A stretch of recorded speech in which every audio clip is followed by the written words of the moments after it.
اس دن ہم نے کچھ کہا تھا، ذرا وہ سن لیجیے پھر آگے بڑھتا ہے. سنائے جی.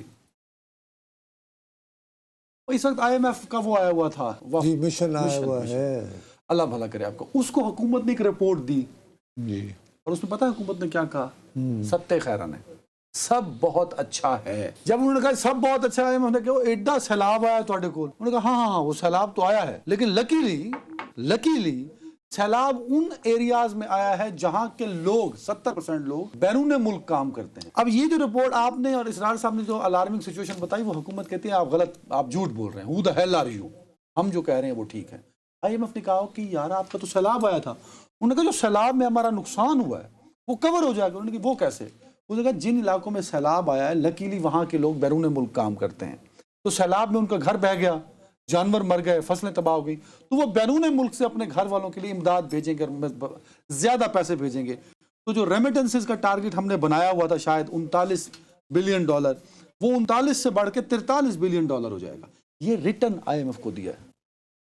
اچھا، اس پہ لوگوں نے ہمیں مطلب جو سوشل میڈیا پہ مختلف پلیٹ فارم سے لگا بھی، لوگوں نے اس پہ لکھا کہ یہ بڑی مہربانی آپ کی کہ آپ نے ہمارے ایشوز پر باقاعدہ بات کی. مطلب یہ لوگوں کی آواز.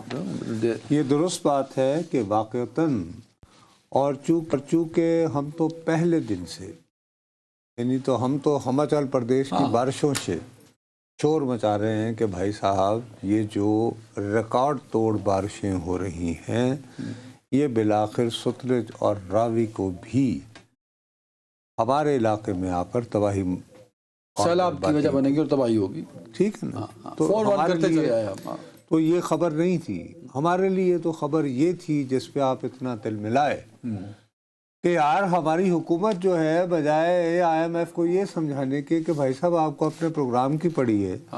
ہم اس وقت بھی آئی ایم ایف کے ساتھ پروگرام میں تھے جب کووڈ آیا تھا، اور آپ کو یاد ہے کہ اس کی وجہ سے ریلیف آئی تھی اور وہ الگ بات ہے.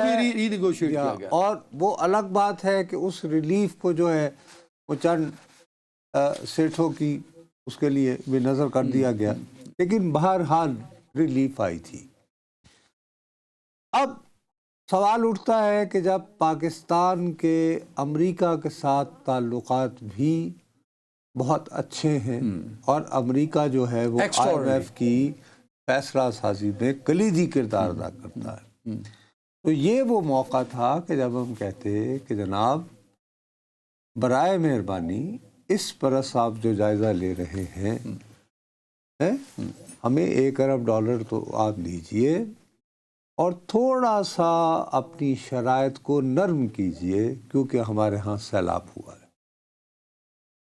بہرحال یہ داد فریاد مچائی، شور مچایا، لوگوں نے بھی ہمارا ساتھ دیا اور بھی طرح سے. تو اب ہمیں یہ اطلاع دی ہے مہتاب حیدر صاحب نے، جو کہ دی نیوز کے لیے لکھتے ہیں معاشی امور کے بارے میں.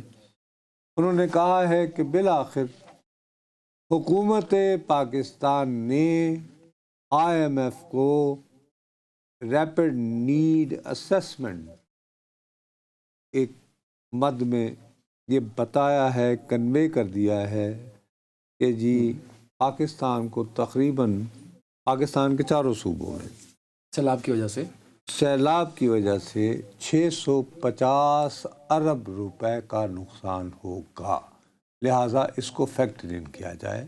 650 ارب پاکستانی روپے. جی پاکستان، یہ حکومت نے کہا ہے. جی یہ بتا غلط کہا ہے اکارڈنگ ٹو دس خبر. اس میں غلط کہا ہے. میرے پاس اس میں بھی فگرز ہیں. I have figures on this. جب آپ یہ پڑھ رہے تھے تو میں نے سارے وہ فگرز نکالے. یہاں یہ بات واضح رہے ناظرین کہ انہوں نے کون سا بنایا؟ ریپڈ کو سروے کیا ہے نا، ریپڈ نیڈ اسیسمنٹ جو فوری بنیادوں پہ ہو سکتی ہے.